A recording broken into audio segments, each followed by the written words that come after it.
What's up, everybody? It's Comic Conversation, episode 74. You know what that means? Kicking off March here. As March comes in like a lion, so will we.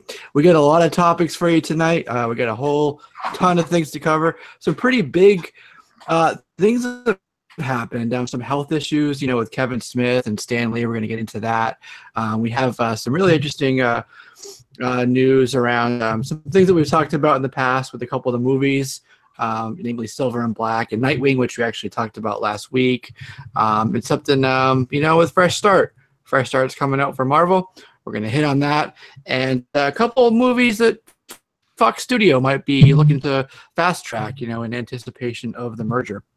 I'm kind of getting some stuff out there. So we'll get into all that, and then we're going to wrap it up with a comic book review of Mera, Queen of Atlantis, #1, which just came out this week. So we'll tell you our thoughts on that, and we'll tell you if we're going to go ahead and pick up the rest of the series. So if you notice on the screen here, there's a little bit of a cool infographic which I found this week. I kind of had it later on in this. I figured I would jump in and do this a little bit ahead of time here, just kind of up front. If you're coming to us from iTunes or listening, check out the video on YouTube. Because you'll actually see the infographic that I'm referencing. So a lot of people were actually asking about the Han Solo movie and exactly where does that fit within the timeline of canon, of new canon, that is.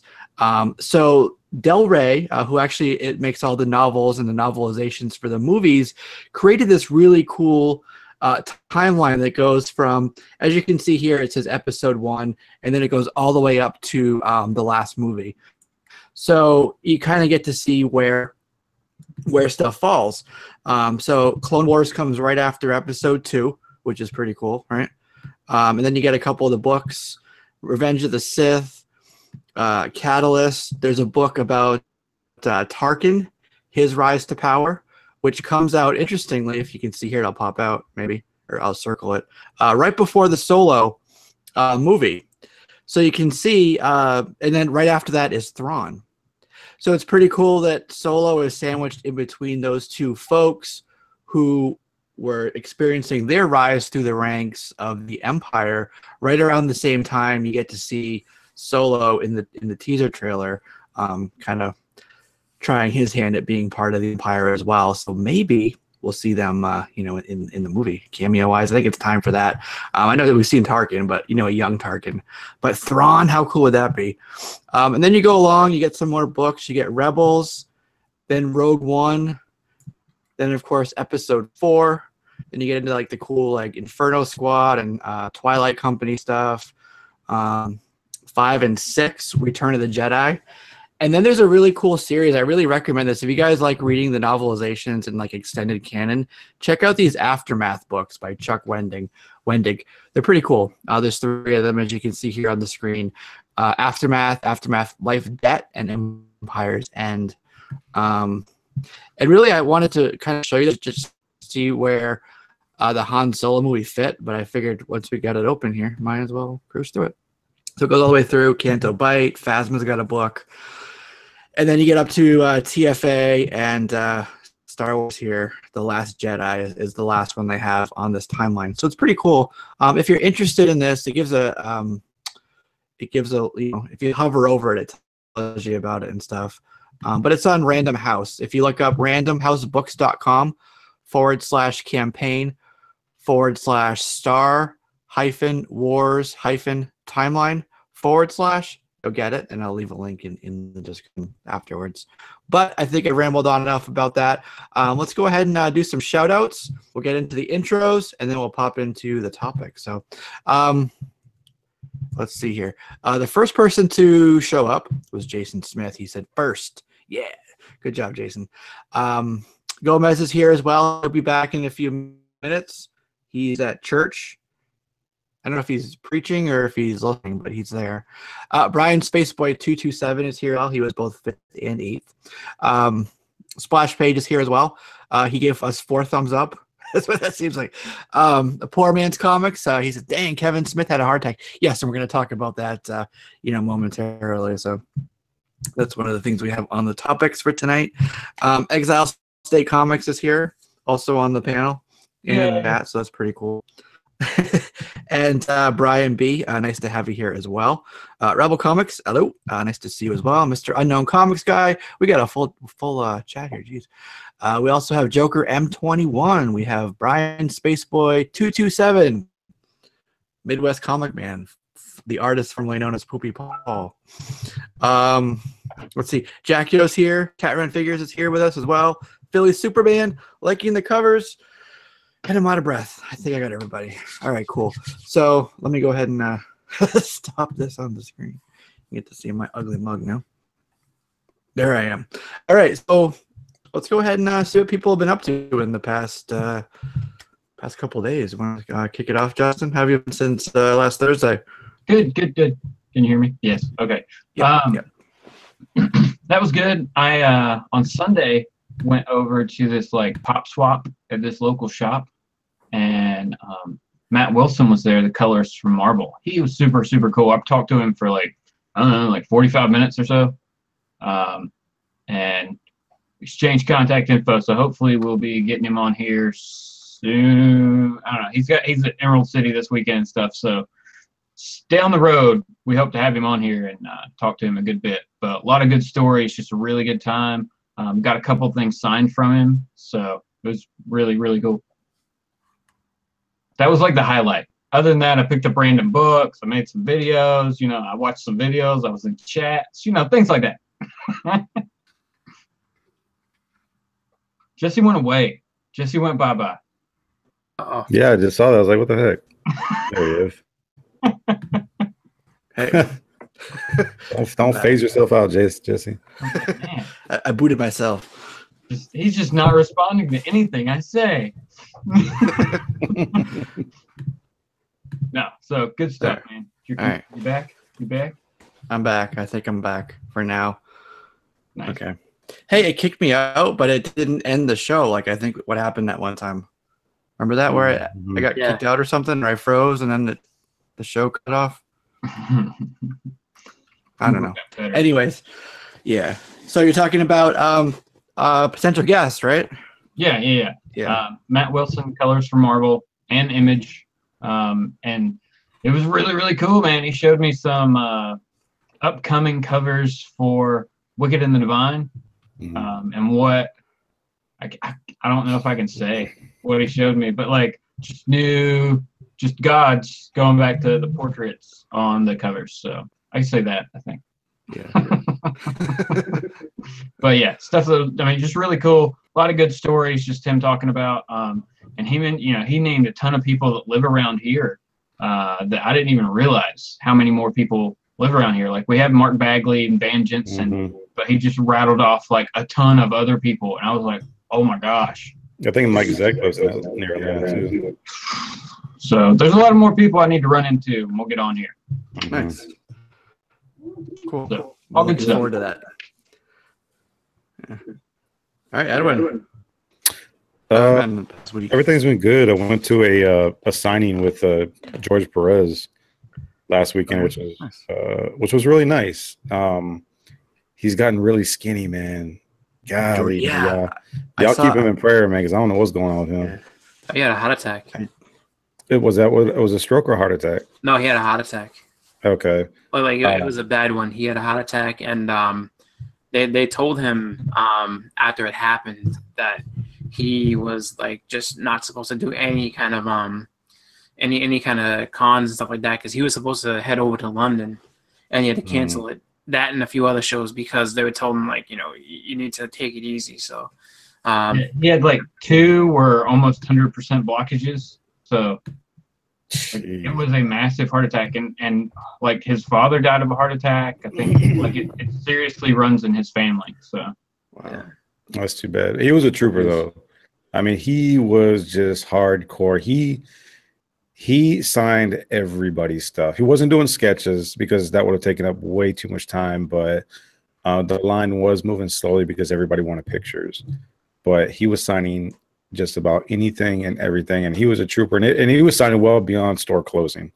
So that was it's man, I always love to see these creators doing stuff like that, because it kind of shows that they do care about their fans. I think he said that, and I apologize if I've mentioned this stuff already, but I was talking to him about the Hero Initiative Fund, in correlation with what I've talked to you guys about that I want to do toward the end of this year.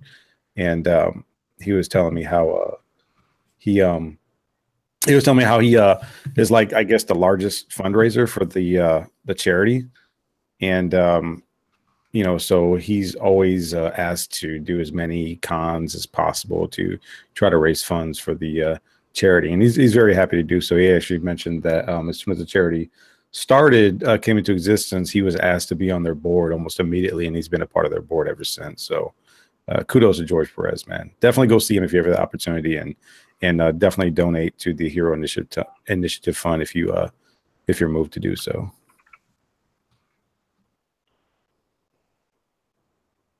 Jesse, you there?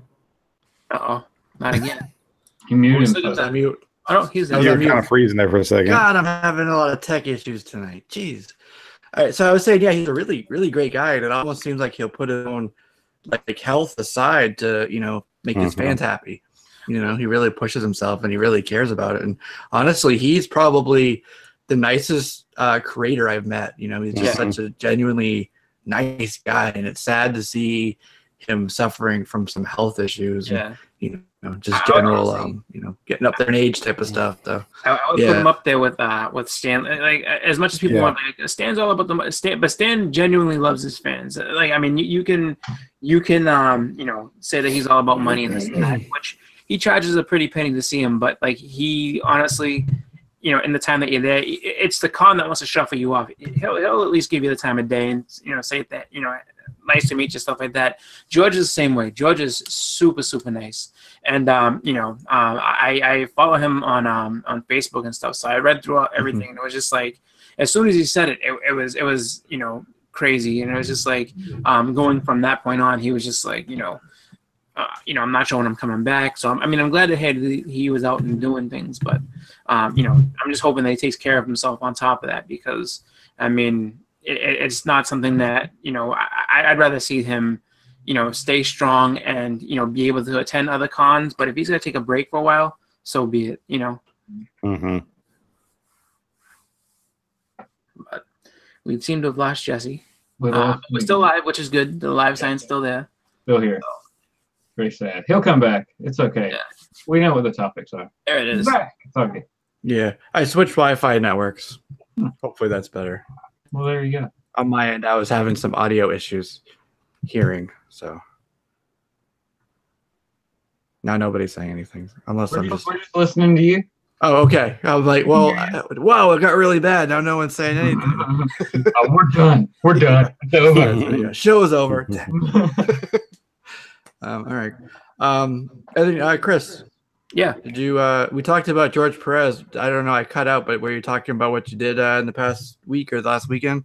No, I was still talking about George, but I can just talk about what I did. So this weekend I actually got up to see Black Panther. It was really good.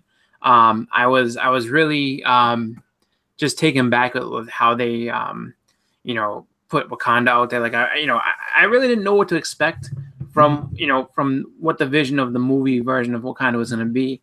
It was really cool. So much like depth to a lot of the characters and everything, and just had a lot of fun watching that movie. And then other than that, just been kind of hanging back and just spending time with family and stuff. But got out to see it, and I was happy for that. So I got my ticket for Boston Comic Con today, or Boston Fan Expo. So I'm looking forward to that. Jim Lee's supposed to be attending, so that's going to be awesome. Everybody send your books to Chris. Well, see, the thing is, the big headliners, they always want to charge like extra money just to see them. So I don't know. Depends on what they're looking for, because I don't feel like spending a fortune just to say, "Hi, Jim, how are you? You mind signing these books real quick?" So yeah, exactly. Yeah, I'd rather spend that on some comics, Yeah. All right, cool. So we have our list of topics. So there was a couple honorable mentions that I didn't really want to dive too deeply into, just kind of touch on them quickly.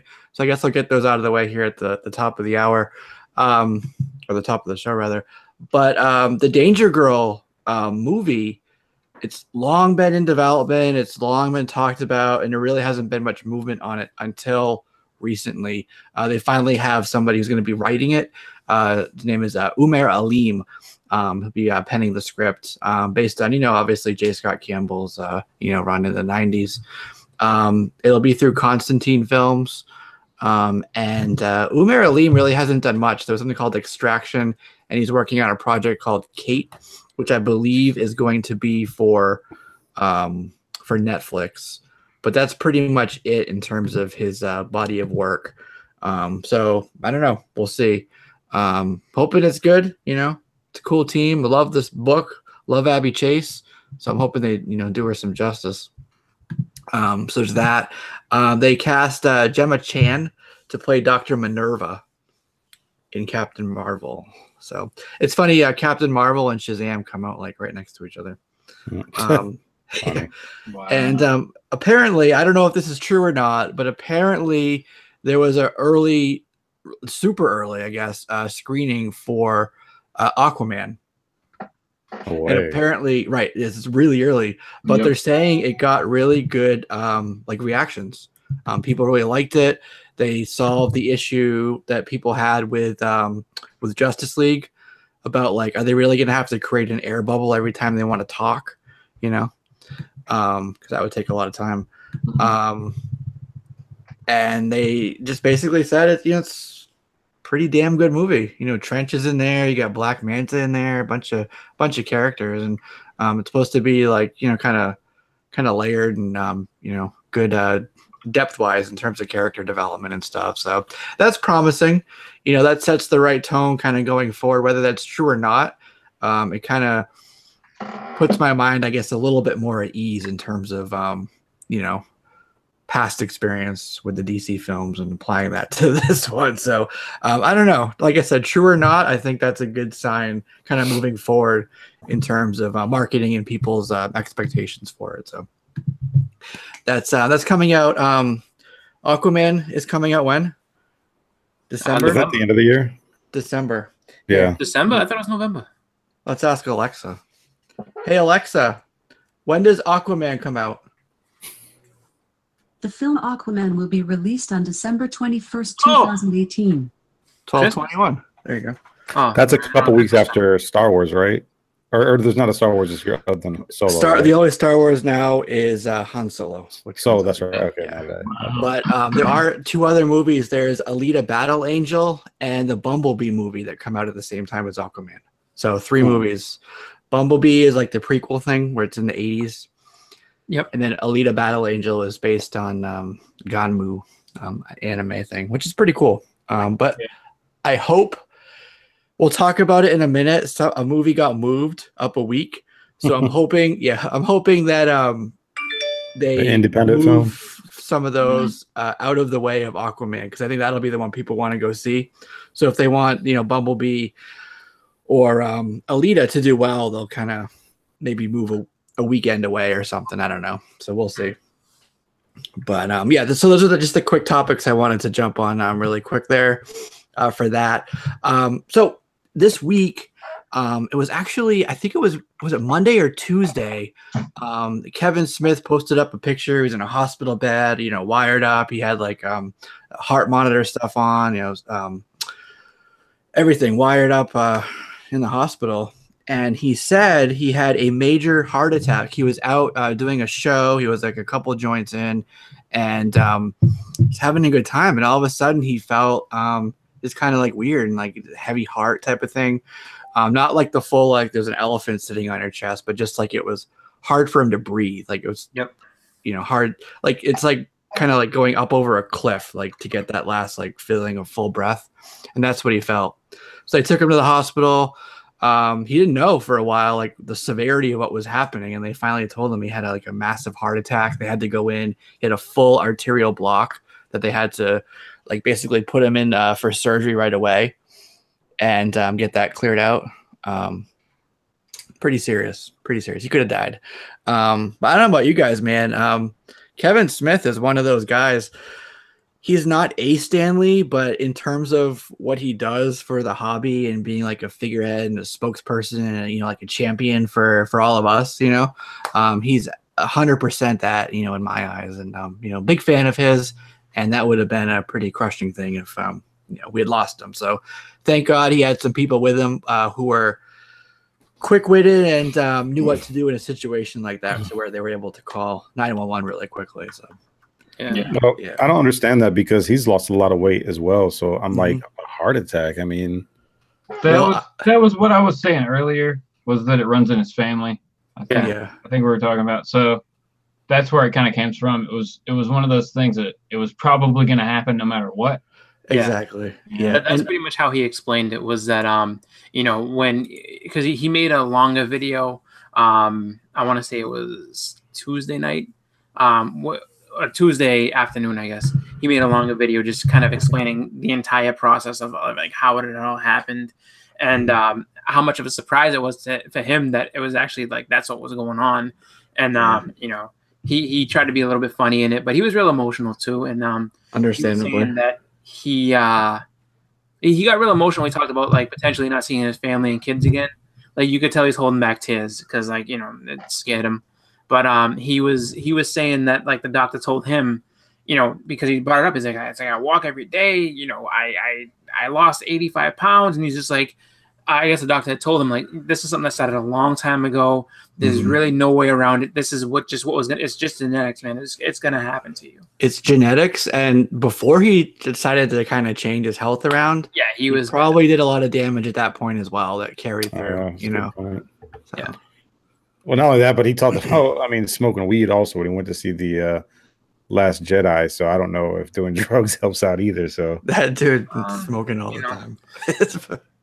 Yeah, it's one of those things, I guess. You know, I mean, it's a combination of all of them, really. But I mean, I think for him, you know, mostly it's just the whole, you know, genetics thing kind of played the biggest role into it. And it's just, you know, like, honestly, like, I watch it just because being a bigger guy myself, I won't lie, it did kind of scare me because, like, you know, you put his age together and just like it's he's not that old, you know what I mean? He's only 47, you know what I mean? It's just like, and this happened to him, and they told him, you know, like you know, that artery, they call, like, when it gets clogged, they call it the widowmaker. It's just like, you know, like, I guess the doctor basically told him, like, you should be dead based on everything that we have here, like, you know.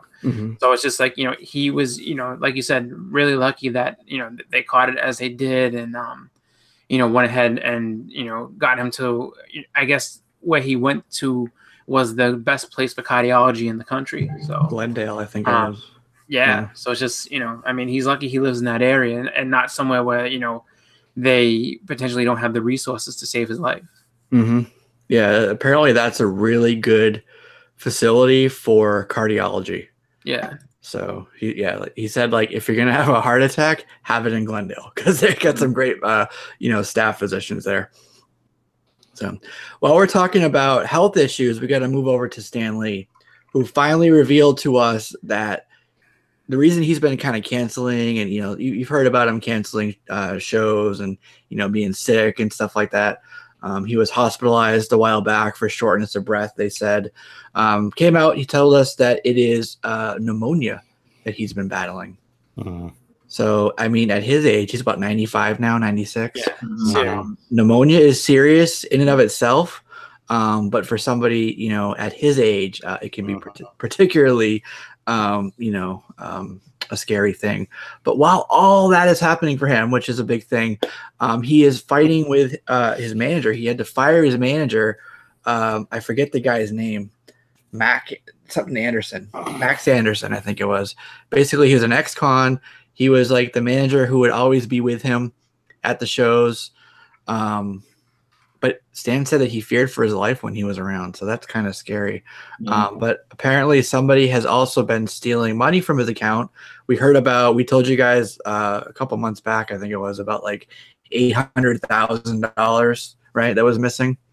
Something like that. And that came out right around the time of the whole nurse scandal, right? Where he was one of the ones that was being accused of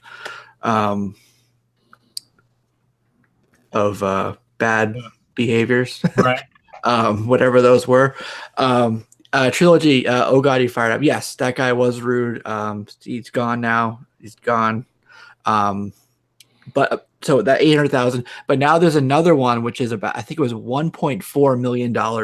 He called the LAPD and said that was stolen. They're doing a full investigation, and that whole thing is kind of revolving around that nurse scandal. One of the nurses who accused him is actually missing now. They can't find her. Like, she disappeared. Yeah. So there is a lot of controversy circling around the man right now. Stan the Man. Oh my gosh. Yeah. Well, have you guys met his manager at a show? No, never. He's very like just to the point, very kind of no tolerance of like, at least he was 3 or 4 years ago. I think these last days with Stan, he's been kind of like allowing pictures and some video and stuff at the very beginning, which they never used to do that before. But, you know, just the guy, I don't know, the guy just didn't vibe right with me anyways. But when you're a celebrity, man, you don't know who people surround themselves with and what circles they surround themselves with.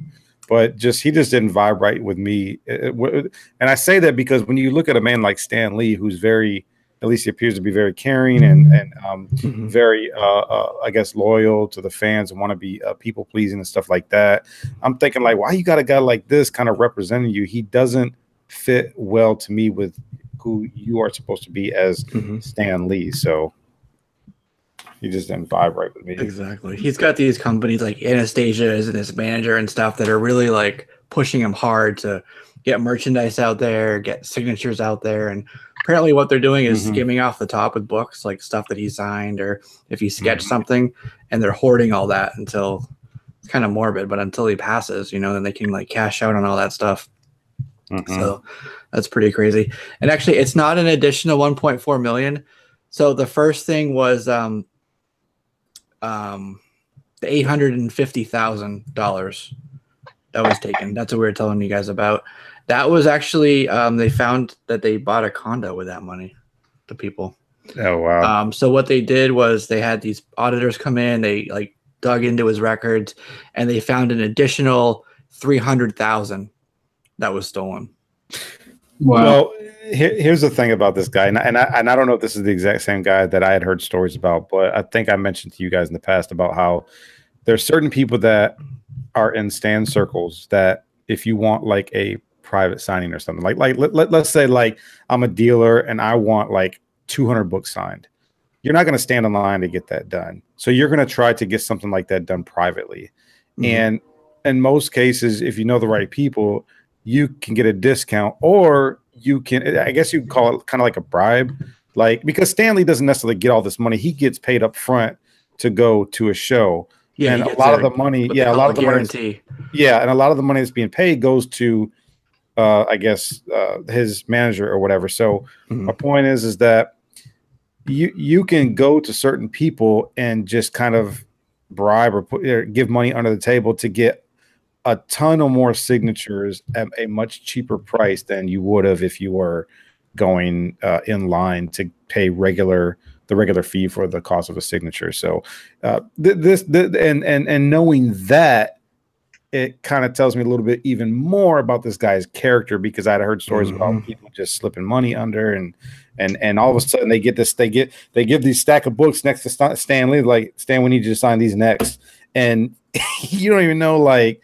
who all is involved with that big stack of books and how much money was paid to get Stan Lee to sign all those books. So there's just a lot of things that kind of go under the cover, so to speak. Everybody around him is handling the books and the money. They're just putting that stuff in front of him. All he's doing is worrying about signing.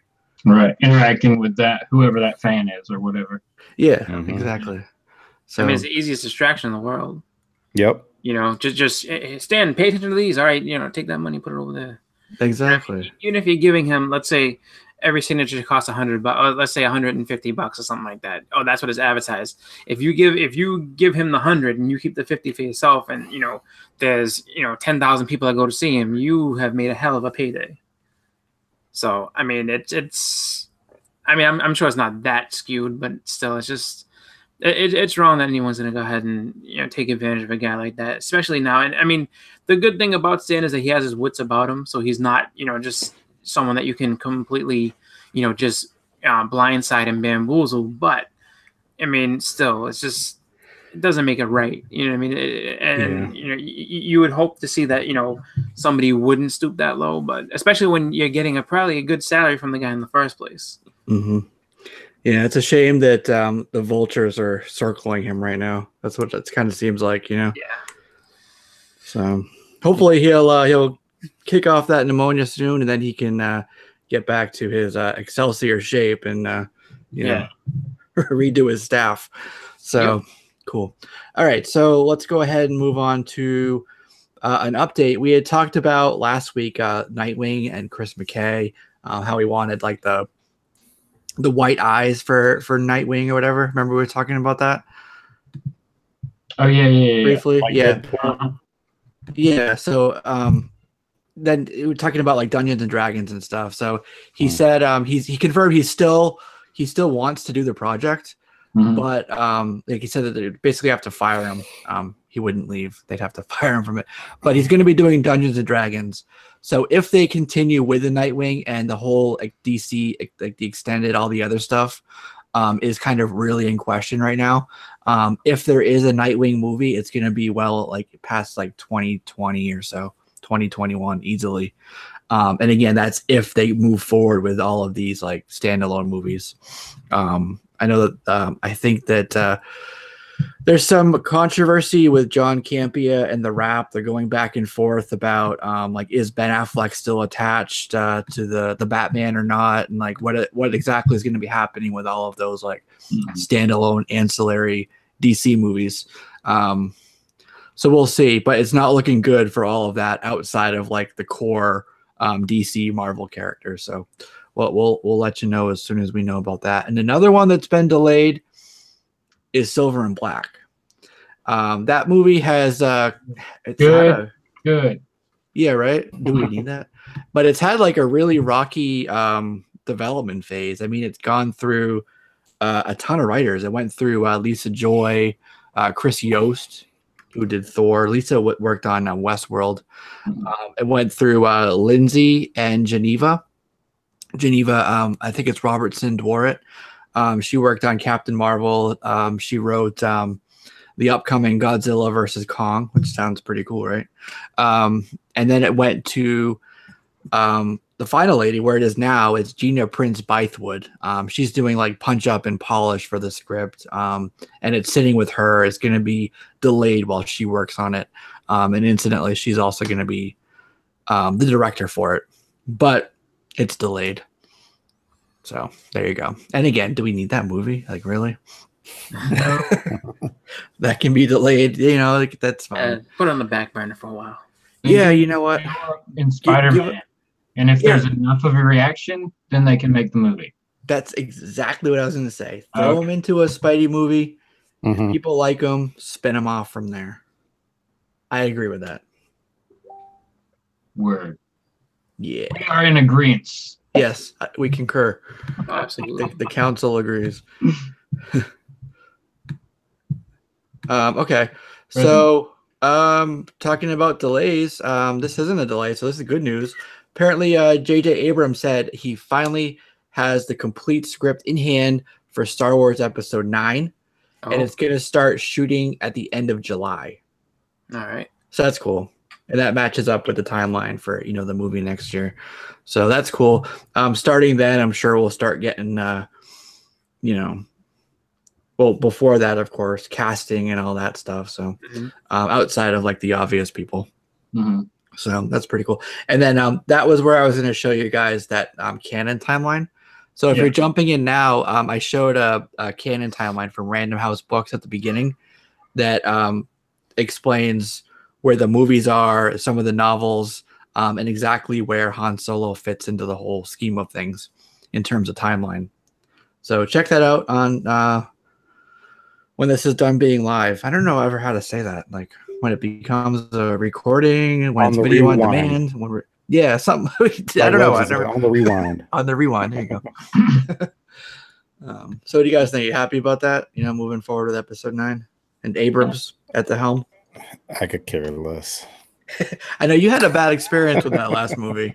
I know. Don't get me started. It'd be like Lose Alone Box talking about Anastasia's collectibles again. You know, we're gonna have to respectfully agree to disagree on that movie. Okay. Because I liked it. But all right, cool. And then Wonder Woman is gonna start filming hopefully pretty soon here too. That's coming out November 1st of next year. Apparently that is one that's pretty much a top priority. So for 2019, you're going to have Shazam, Wonder Woman, and something else. I forget what. But what the hell? It was something. It sounds like a Warner Brothers cast, but without their big two. Yeah. Was that Suicide Squad 2? It might have been for 2019. Yeah. Yeah. I think it was. I don't know if that's still real anymore. I haven't heard anything about that movie. So I read somewhere today. I think that Warner Brothers is kind of a little shaky right now, as far as all their properties are concerned. So I mean, I don't know. I mean, I'm wondering if all these movies they have slated are still kind of. I mean, outside of Wonder Woman and you know, second Suicide Squad. You know what the future is past that, just because from what I read earlier that it seems like it's really kind of a scary time for them. Yeah, and to top all that off, there's news going around the circuit that their parent company is looking to unload Warner Brothers and DC Comics. Yeah, so separately, right? Yep. Yeah, so break up the entire entity and sell it off to other, you know. So I mean. We can start the bidding at $1. Yeah. Fold. So now, I mean, with that, I mean, and this is really just, you know, I guess hypothetical, but I mean, if that ends up happening where it's just like, all right, we're going to sell DC separately from everything else. I mean, would you think that Disney would, you know, potentially throw their name in the hat to get it? Disney? Oh, I don't know. That would be interesting. Do you think that they would actually even be allowed at this point? I mean, wouldn't that be, I guess, too much of a monopoly? Like, where they, I mean, there'd probably be like some antitrust thing that the DOJ would be like, nope, can't do it. Yeah, because that's what I was going to think about, where it's just like, you know, I mean, even though, yeah, you know, they could have the money to do it, I feel like, and there's plenty of comic companies out there, smaller ones, but I feel like somebody would probably step in and be like, yeah, this is way too much of a monopoly. They basically own entertainment at this point. If they get, you know, all the DC property and stuff like that too. So. Yeah. I guess Wonder Woman is one of the top priorities for it, which makes sense, you know, because it did so well. It was their only like super successful, positive feedback, critically acclaimed film. You know. Exactly right. You know who they're courting to get as Cheetah? Oh yeah, I read this. Who? Kristin Wiig. Yes. Who'd she play? Who'd she? She was in Ghostbusters. Ghostbusters, Saturday Night Live. Yep. What was that movie? Bridesmaids. That's a really funny one. Yeah. And then she was in Anchorman too. Yep. She's been in a ton of movies. Oh, she's been in a lot of comedy type stuff. And yeah, exactly. Yeah, she's all about the comedy roles. I don't know. See, I know her too much from Saturday Night Live, where it's just like, you know, so I can't see her being anything serious at all. Like, it's just, you know, she's always just like, you know, joking around and everything. So I don't know. It'd be kind of cool, but it's an interesting choice for.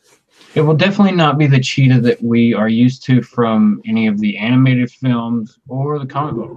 Yeah. Yeah. Well, she's also really thin too. Like, I mean, Cheetah has a little bit of muscle to her, not tons, but you know, enough to make her menacing to Wonder Woman. I can't really see Kristen Wiig fitting that bill too much. But they must. I mean, there's got to be something that they know that we don't. Yeah, exactly. Yeah. So. I mean, the first throughout the first Wonder Woman film, I mean, the majority of that casting was pretty good. So, yeah, potentially you could say that the villain was the weakest part And maybe that'll be the case for Wonder Woman 2. But if it's the same as the first one, it'll still be a great movie. Yeah, and TiVo makes a good point too. He said, Tom Hanks started out as a comedic actor, and he did. That's 100% right. So you never know. Robin Williams, same thing too. True. I mean, Bill Murray. Yep. Well, Bill Murray's still kind of funny. He's still comedy. He's still kind of doing comedy, but like the other ones don't show that they had a very good dramatic side that almost was as good, maybe even sometimes better than that comedic side at times. I mean, with Robin Williams, it was kind of like neck and neck. I mean, because he was absolutely hilarious, but he was great dramatic actor as well. Like he can give you anything you needed on the screen. Mm-hmm. So yeah, it's true. Kristin Wiig, we put our faith in you. Do it justice. We will hold judgment. Let's see. Yeah. All right. So the other thing I wanted to mention to you guys: have you ever read Vampire Hunter D? Yeah. Read no. Watched no. Watch the original anime like in the 90s. Okay. That's a great anime. Yeah, it is. Yeah, it's cool. So there's going to be a TV series for it, which was announced a long time ago. Yep. And it's been just in development hell forever. There's just really been no movement on it. I think a lot of people forgot about it, honestly. But they finally have a writer. That seems to be the theme right now. They're finally getting all these writers together for these things. It's Brandon Easton is his name. I'm not too familiar with him, but it's going to be an animated series, and it's made by the same people. Did you ever see the Resident Evil animated? Yes. Yeah, it was like a 3D. They're pretty cool, right? A while ago. Yeah, it was good. Visually. Yep. So it's going to be that same company that's doing Vampire Hunter D. Oh wow, yeah, that's good. Yeah, I like that. This was announced back in I want to say 2015. So you're looking at from the announcement to now a good 3 years of just nothing. That's good. That shows that it'll probably be some really good animation. Mm-hmm. Yeah. Wow. Now that's going to be on the big screen, you said, right? Not like DVD or anything. No, it's a TV series, an animated TV series. Okay, yeah. I'm sorry. Oh, it's animated? Yep. Oh, okay. That makes more sense. I was worried about them doing a live action vampire. Well, it won't be like the paneling stuff. It'll be like the CGI animation, like computer animated. Yeah, as long as it's better than Transformers Beast Wars. Yeah. What station is that going to be on? I don't know yet. Or network? Okay. All right. Yeah, I don't know. Maybe somebody in the chat knows, but I don't know. No, so we don't know. JLS auction show. No, I do not have an auction show. Edwin has an auction called Affordable Auction that I participate in, but I don't have my own auction. Maybe you need to get one. Jay Scott dead? You can just when did Jay Scott die? What? Hey, let me start rumors now. Jason Smith asked, "Is Jay Scott dead?" No. He's got a cover coming out for that wedding issue. F. Scott Fitzgerald is dead. I mean, that's not going to be his last work. Trilogy said Beast Wars was the best. Beast Wars was good. I mean, for the time, Beast Wars was awesome. It was good when they got the Cybertron. It was awesome even when they're still on Earth in the caveman. That there's one episode where Dinobot tries to save the cave people, and he basically takes on all the Predacons by himself and ends up basically sacrificing himself and dying. That's a great episode. That's one of the best episodes they ever did.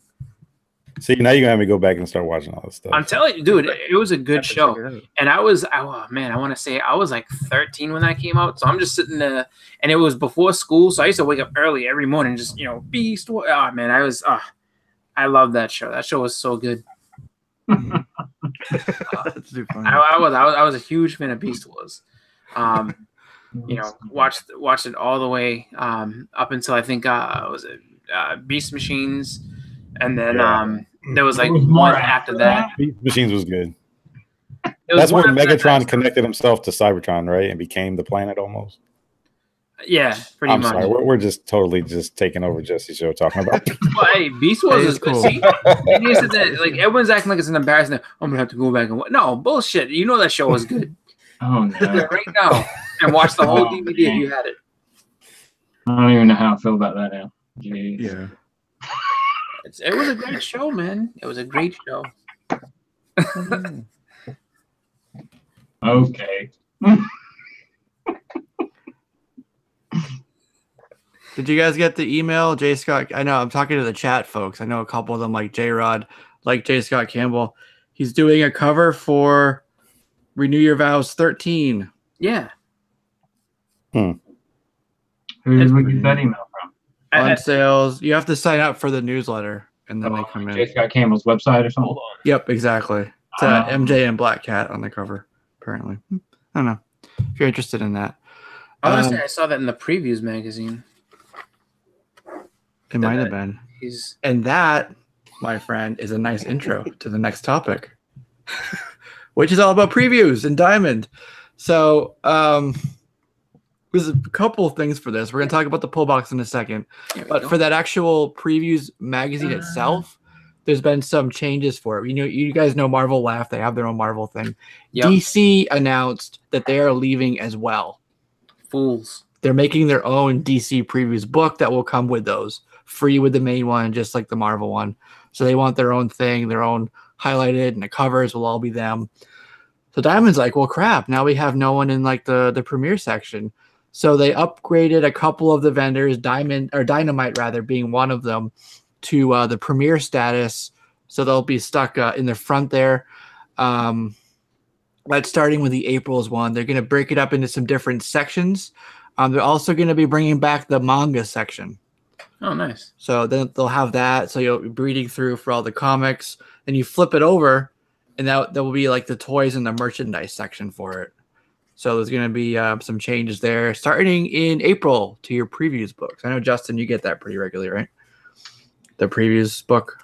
Yeah. The Marvel one? Yeah. Yeah, the Marvel one I get more so than like the big one. Uh-huh. My shop just tends to throw the Marvel one at me for some reason. But the big book they make me buy. They're like, here, buy some Marvel from us, please. That's true. Please. We noticed you've cut your Marvel list down a bit. Please buy some more. Look at all these great covers. Yeah. That happens to me from time to time. Like sometimes my shop owner will be like, yeah, no, like just take it. And there's other times he's like, yeah, it's gonna be $3. I'm like, $3, okay. Not the exact. So I don't pay full price for it if I do get it, but it's just one of those things where like sometimes he throws it in for free, other times he's just like, yeah, it's $3 today. So I don't know. It's just it's funny though, just because I feel like a lot of that things moving away. Like, you know, if DC's out and doing their own, I want to also say that I think didn't Image has their own little magazine that kind of highlights their stuff, but I think that's still in the previews magazine as well. But I don't know. I just in previews, but they have Image Plus that comes out, which is pretty much kind of their thing. They talk about a lot of upcoming stuff and give you a story, you know. Yeah. So it's just kind of like for me, it's kind of, you know, you have the three biggest publishers are out of that book, basically. I mean, sort of. If you count, I mean, Image is loosely affiliated, I guess, but it's just like I wonder why so many people are moving, why the big ones are moving away. Did they say any reason why, or is Marvel just kind of is DC kind of just being like, we want our own because Marvel got their own? Yeah, they just want to have their own where they can 100% feature their own stuff on the front and the back, and, you know, put in any ad they want. You know what I mean? It's just 100% there, so they want that spotlight on all their stuff. So that's why. Oh, yeah. So, yeah. Okay. So that's previews, which is something that Diamond puts out. Something else that they're putting out very soon is a cloud-based app called Pullbox. I'm sure you guys have heard of it. It's been making the rounds in the conversations around the community. Not quite sure. I haven't used it, and I don't know a whole lot about it. I'll tell you what I do know, and then you know, we'll see. But it's basically there's two parts to it. So there's the retailer side and the consumer side. You both have to sign up. It's supposed to help for ordering and order tracking and stuff for the shop, the LCS. But for the consumer, it's supposed to help in terms of really specializing what you want on your pull list. So you can have your pull list, you can have your whole, like your account in there, all your stuff that you like, and what you can do, like say it's not going to be automatic for everybody. Your shop has to choose to participate in this. And once they do, you can sync your account with theirs, place your orders, your pull list through that, and it will go to the shop. And then you can do like special orders. You can actually also make a wish list, so people can buy books for you and have them sent to your pull box at the shop, which is kind of a cool thing, right? It's supposed to be better about being able to search for books and stuff that you want. It's a little bit clunky right now, I would say. And then for retailers, it's supposed to help for like making new orders, like making sure you don't miss like FOC. It's going to help, on that side of things with them. Kind of, there's something called Comic Suite, which is integrated into their where they take the register. So they're upgrading that. So yeah, I mean, it sounds on the surface like it will be a cool thing, on both sides of it. But we'll have to see how it actually, kind of works. I know Brian B's in the chat. He actually works at a shop here right around the corner from me. I'd be interested to hear what he has to say. So if you are still here with us, feel free to, leave what your reaction on the Diamond Pull Box is. So how does that sound to you guys? I mean, does that sound like something that you would use? Like, are you thinking, hey, let me check out that Pull Box cloud app and, make a wish list and see what happens? Or are you like, well, doesn't matter. Jeff Johnson brought it up when we talked about it Friday. His issue was, well, what about variants? Because shops have to get like so many regular issues before they can get like the 1 in 10, 1 in 25, 1 in 100 variants and stuff like that. And sometimes shops actually order more just to get the variant. I've told you guys how we actually have a customer that actually orders 100 freaking Star Wars books just so he can get that 1 in 100 Star Wars every time they have that available. Oh my God. Yeah. That's crazy. Yeah. So for a small shop, you want that. You put it on your list, you send it in. They ordered 5 books. You're not going to get a 1 in 100. So I wonder how they just automatically cancel it, or, because you're not going to know your shop's inventory and what they're ordering, to be like, well, I don't qualify for that. They're going to have to tell you you don't. And not only that, but if I'm not mistaken, shops have to order 3 months in advance. Yeah, the FOC is a couple months out from. Yeah. So they order just like you would. Like your order form is similar to their order form. You filled out previews. Yep. They got their little Diamond ID code. They plug that in and quantities. Make sure you jump through your hoops for Marvel. Yeah.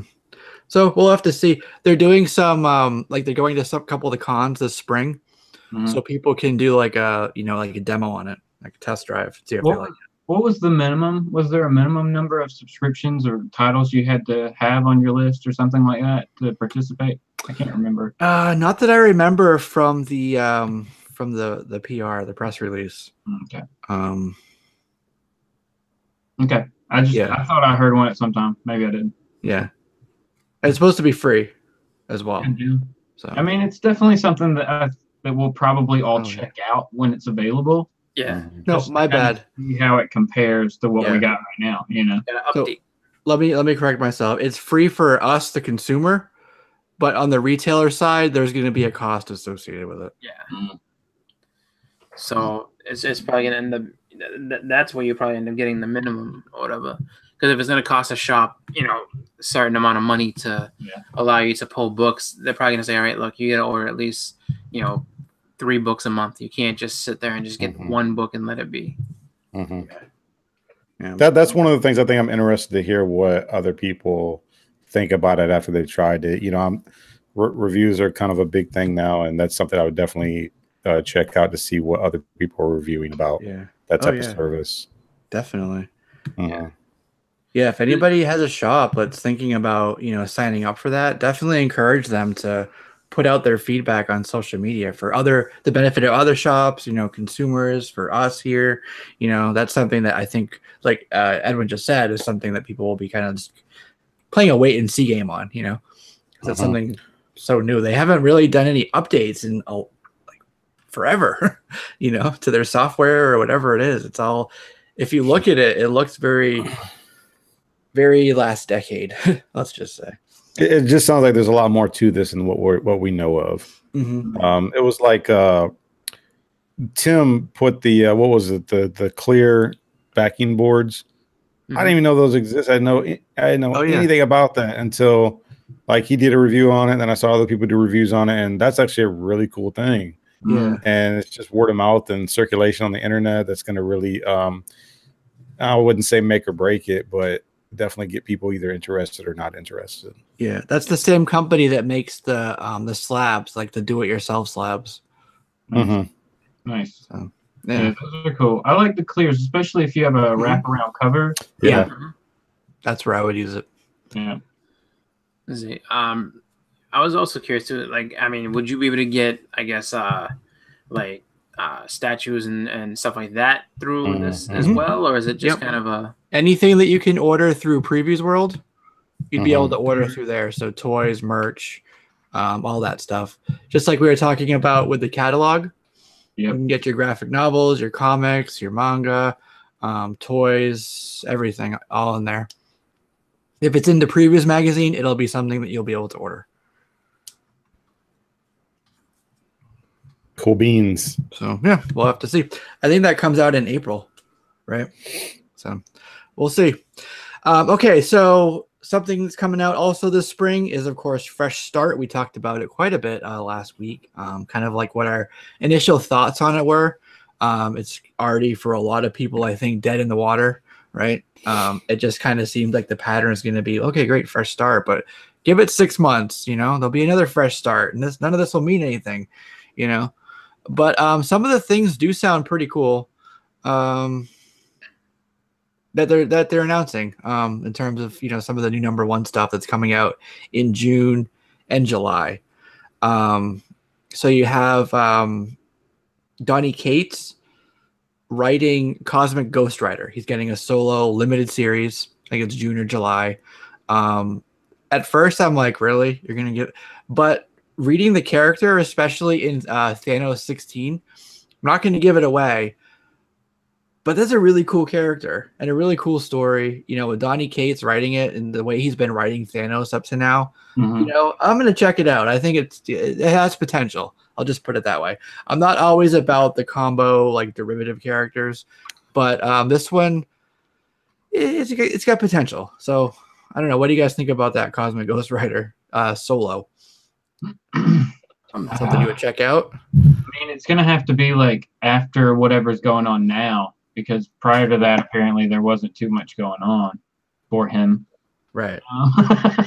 Exactly. Because we read Thanos 16, we got the origin of Cosmic Ghost Rider and how that all came to be. So it was really cool. It was yeah, especially that last page. I was like, what?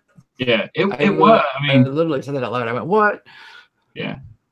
At first, you were like, "Oh man, it's Frank Castle," but this issue kind of gave you that origin, made you care, and it was just a really cool kind of reveal and story to see what happened. That's all I'm gonna say. It was just crazy. Yeah, he still kind of sounds like Deadpool-y to me, the way he talks. I think that's because spoilers. I'll just say this: he had centuries to go crazy. So I think that's why it kind of sounds like that. True. Yeah. that makes sense. Well, it's still. I mean, it's still the whole like. Was it Zarathos or whatever? I don't know how you say his name, but I mean that's the spirit of vengeance basically. So it's just like, I mean, I can't see it being that dual-minded personality for too long. Just like before Justin said, I mean, after a while you're gonna go nuts, and I mean I feel like the demon's gonna take over at some point. So yeah, I don't have much of an opinion on it. I'm kind of behind, guys, but all the talk about Cosmic Ghost Rider is definitely interesting. I'm just curious, if it adds to the original, like every time you revamp or revise a character, does it add to the original, or is it completely trying to like separate itself from the original and just be a whole different entity character of its own? Yeah, exactly. And this character, if you compare it to like the Red Goblin thing, there's really nothing there yet, just a bunch of empty hype. But with this character, there's some real this sounds weird, but some like meat behind the hype. You know, like there's the hype, but then you go and read it, and you're like, damn, it's actually pretty good, right? So, yeah, better than expected. Better than expected. Yeah, right. For what it is, you know. Unkillable, immortal monster. It goes by the name Hulk, Bruce Banner. So it's Al Ewing writing it, and that comes out, I think in June. It's supposed to have some cool like Alex Ross Hulk covers. So there you go. And then Ta-Nehisi Coates with Leno Yu is bringing us a new Captain America, which appropriately will be coming out on July 4th. All right. Yeah, right. Mark Waid is pairing up with Javier Garron, one of the young guns, and bringing us a 6-issue mini of Ant-Man and the Wasp, who were featured on the promo image. Right. And one thing I think is interesting, I like the look of her. It's going to be a character in exile, so they're going to be traveling around. There's going to be different people from different universes. Right. In this universe, where she comes from, she's the only version of Captain America there. It's Captain Carter, and it's Peggy Carter looking like Captain America. And she looks pretty damn good as Captain America. I don't know how the actual character will pan out, but, you know, it looks cool. I'll be checking out Exiles. So there's that. So we talked about that. That was a lot of the characters that was on the image, but the one right in the front, centerpiece, flagship there, Spider-Man. So we're like, who in the F is going to be writing Spider-Man? Obviously, Dan Slott is leaving after 801 and going over to Iron Man to fill in for Bendis. Well, not fill in, but take over for Bendis. So I was like, who is it? Turns out we actually, I hate to keep saying this, but we talked about this back in September. Nick Spencer writing Spider-Man. So he's taking over, but now we know who he's teaming up with for the artist, and that's Ryan Otley, who is fresh off of his very tenured run on Invincible. So that'll be in June. Brand new #1, but I'm sure it will say #1 with a little 802 underneath it. So I don't know. What do you guys think? Nick Spencer and Ryan Otley on Spidey? I think Ryan Otley's perfect for Spider-Man. His facial expressions. I think when he's not rushed to do a book, he can do really, really well. And I think that one of the things that I enjoyed about Spider-Man from, you know, even Humberto Ramos is facial expressions with characters, because I think Spider-Man has a lot of humor and just I don't know how to explain it. It's kind of, his style is kind of cartoony a little bit. So I think it's necessary. I don't think I could see him on anybody else at this point except Spider-Man. Yeah, no, it's a really good fit. He's very like fluidy and dynamic with the lines. You know, that comes across as the cartoony aspect of it. But it really works for like a character like Spider-Man. He does like angles, like not like standard angles and stuff. So like swinging through, it'll be cool. It's a good fit. I like it. Nick Spencer, on the other hand, I mean, he's written some stuff that's been pretty decent. Like he's done quite a bit for Marvel. Like he actually wrote Superman for a little while, couple issues, but most of his stuff is stuff that would fit a character. Like events aside, I still have a bad taste in my mouth about that. Damn you, Secret Empire. But I think that the rest of his body of work, it kind of fits with a Spider-Man character. So we'll see. We'll see. I mean, it's going to be different. It's going to be fresh. So, or at least we hope. So I'm excited for it. And yeah, the art's going to be great, I think. Like Invincible has always been really, really enjoyable art. Hopefully they're bringing over the same color, maybe not the same colors, but it just needs that that vibrantness, you know? So sad to see. I will definitely be giving Amazing Spider-Man a try. Yep. Going back to $10 book, and there'll be 800 variants. Yeah. But going back to what you were saying about Incredible Hulk, Al Ewing's on that book. Kind of makes me want to give it a try. Yeah, Al Ewing. Alex Ross covers too on that. But yeah, Al Ewing's damn good writer. He's one of the best they have over there. Yeah. So yeah, we'll have to see. You know, they're trying new stuff, I guess, you know, in terms of like shaking up the creative team. So that's cool. I like that they're. Well, we'll see, and we'll see what sticks. That's my big thing right now. I'm like, well, what's actually gonna last? What's gonna matter? What's gonna carry through this for any amount of time? Right. I can tell you right now that the Quicksilver book ain't carrying nothing. Nope. Like, they should stop printing that right now. Like, you know what? We made a mistake. We're not gonna make that book. If they're finished with that book, they should just put it in a trade and sell it that way. Right. Jeez. Well, they need to do what DC is doing. I mean, do the Teenage Mutant Ninja Turtles and Batman. Just do a 6-issue run, man. See how it catches on. Because look at Deadpool and Spider-Man. That was only supposed to be like what a 6-issue book or whatever, and there was such fan interest in it that now it's an ongoing series. Yeah, but that's because of the movie though. Like, Quicksilver is dead and buried, and or at least in the Marvel Cinematic Universe. Like, Quicksilver, I honestly, Quicksilver doesn't have that type of draw or star power at all. Mm-hmm. Like, even if you put a miniseries, I'm with Justin. Just make it a trade and put it out, because people aren't gonna buy that. It's gonna get canceled before it's finished. Yeah. Mm-hmm. All right, let's pause for a second. I gotta do some shout outs here. Amazing Murphinator 1028. He says he's down with the Frosty at 3 a.m. Undisputed Frost is here as well. He got that 3 a.m. on lock, or the 6 a.m. That's true. Both time slots. Lords of the Long Box is here as well. He's giving him ideas for a show name. Morning Couple Frost. Take off the F and put a little line so it's Couple Frost, like Couple Noodles. I said Jason Smith before. Rag 718, RAG 718. He's here as well. And there was someone else that came in and I missed. Oh, Mr. Unknown Comics Guy. I don't think I said hello to you.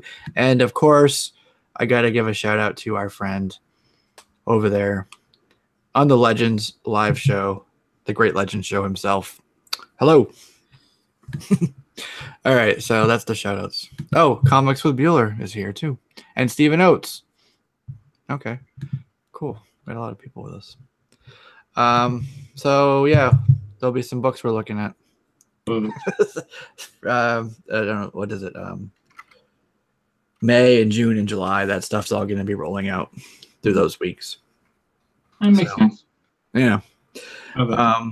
So that's a lot of different projects coming at us all at once. And another set of people who have a lot of projects coming at us all at once is Fox Studios. You know, they're still they say, at least on the customer facing side of it, that it's business as usual on the lot. They're moving forward with their projects.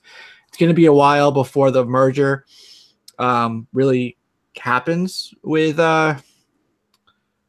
Disney and Fox. Mm-hmm. It's got to go through legal and all this stuff, and then they have to figure out like brand strategy about how to integrate, and then finally it'll integrate. So you're looking at year, 2 years, or whatever. So they have to keep making movies, and worst case, at least they have like some scripts paid for and like ready to fire off if they need to. So they're working on X-Force. It's going to be potentially starting to film in October of this year. So they'll kick that off. That might spin off of like Deadpool 2. We're going to see like a proto X-Force, it seems like, in the movie. Mm-hmm. So cool. They're still trying to move ahead with that Doctor Doom movie. So we'll see on that. But one that I think is really cool is that they announced they're working on a Silver Surfer movie with a script written by Brian K. Vaughan. Yes, so that sounds really cool. Right? That sounds pretty damn awesome. Or at least just having his name attached to it gives you hope that it could be good. Yeah. Maybe not the last page of Thanos 16 good. Yeah. That would be post-merger. Right? That would be merger time, yeah. Yeah. Norrin rad. Yeah, that would be pretty rad. And then I know New Mutants was moved to next year. Apparently they're doing some reshoots, but it wasn't what we initially thought, which was that it wasn't scary enough. What they're doing is actually adding in a new character to the movie. Yeah. So we'll see. What could it be?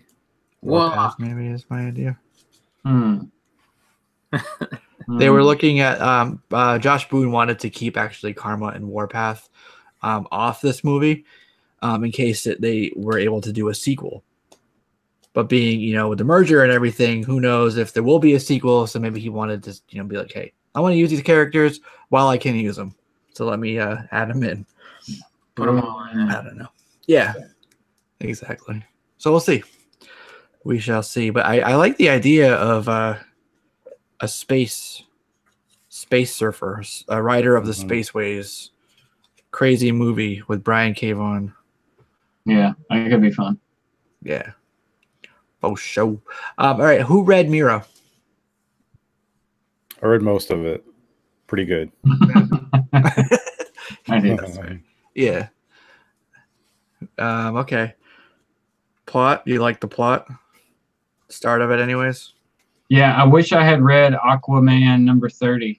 Yeah, they referenced that, didn't they? They referenced it like a couple times. Yeah. So yeah, I wish I had read that, but you don't really need to. Overall, I liked it. Like the reveal at the end of who this one character is was cool. We hadn't seen him in a while. Yeah, right. I thought the art was really solid. Like she's got a cool story and what she is trying to accomplish while she's on land and stuff. So yeah, I like the idea if she's kind of like trying to find herself still. Like does she want to be the queen? Does she want to just be the husband? Does she like the surface folk, or like what is her like role in everything? I don't think she's quite got that figured out yet. Did you get the Art Germ cover? I sure did. Yep. I actually had that one put aside for me. Wasn't gonna miss it. Yeah, I wasn't a big fan of the art in the book.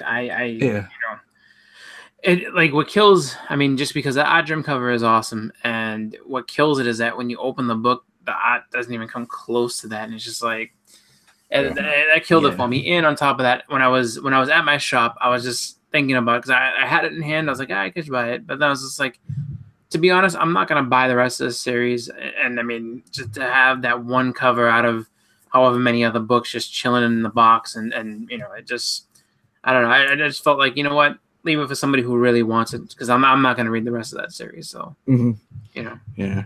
Mr. Unknown says no, she needs to be kicking ass and questioning later. Hopefully, if you continue to read it, hopefully she will once that whatever that magic that's weakened her, and that goes back to that issue 30, right. I guess, right? Yeah, she should be able to do that. But right now, I mean, she had to fight the eel. Right. Is that a first appearance? Eel man. I was going to ask you guys, is that a first appearance of a character here? For the eel? Yeah. It's like a minor Aquaman villain. But it's not a first appearance though, right? No. Wait a second. No, he's been around. Okay. I don't read much Aquaman, so I don't know. But it was good though. I mean, I liked it because I don't know much about Mera. And they gave a lot of character background, history, development, which was a good setup in my opinion. And like Jesse mentioned, you do kind of have these internal struggles with the character on what she wants to do, and of course with the references, she's kind of limited with her powers and whatnot, and I found that to be a little bit interesting. So she wasn't just infallible and overpowerful or anything like that. She actually had some issues that she had to deal with, which caused her to be more of her villain to be more of a match with her, I guess, because from what I could tell, she's supposed to be a lot stronger than what we got in this first issue. So I'm not much of a female superhero, but I like this story. I don't really have much bad to say about it, other than I think Chris and I agree with the art. The characters appear to be very stiff.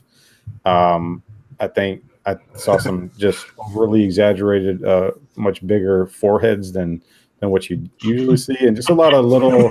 It's for buoyancy.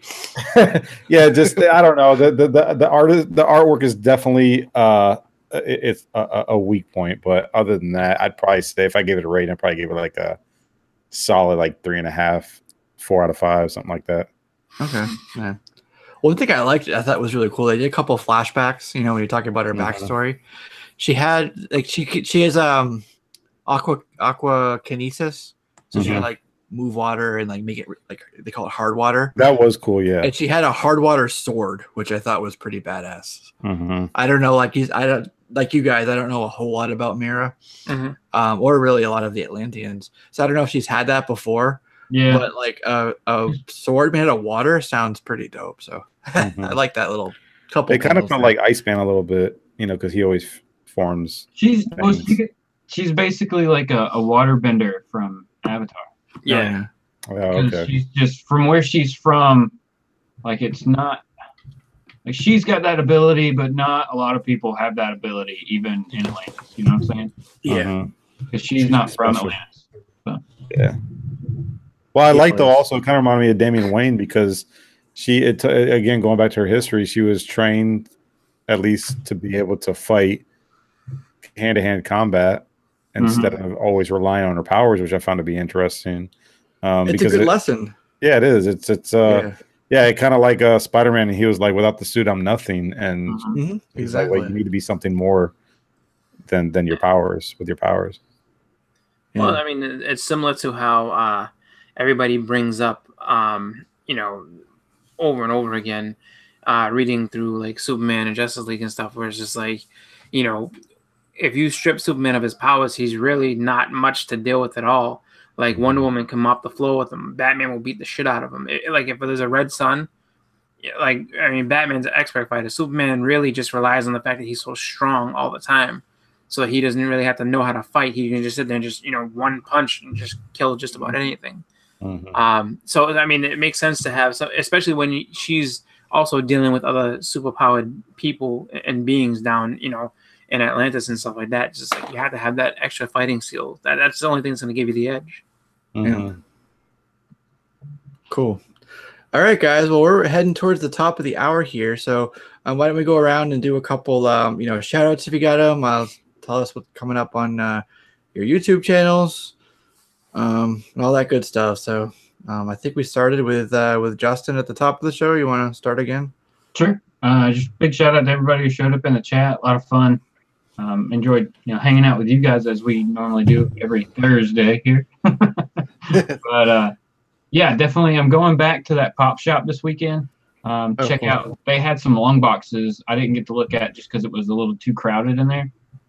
So I definitely want to check those out. And then, Sunday morning comics, of course, Sunday morning at 10 a.m. And on Monday, we'll have another books to look forward to in the new coming week type video. So started that new series. It was a lot of fun. Got a lot of good feedback from it. So continuing to fine tune that as it goes on. Yeah, it's a headshot, Murph.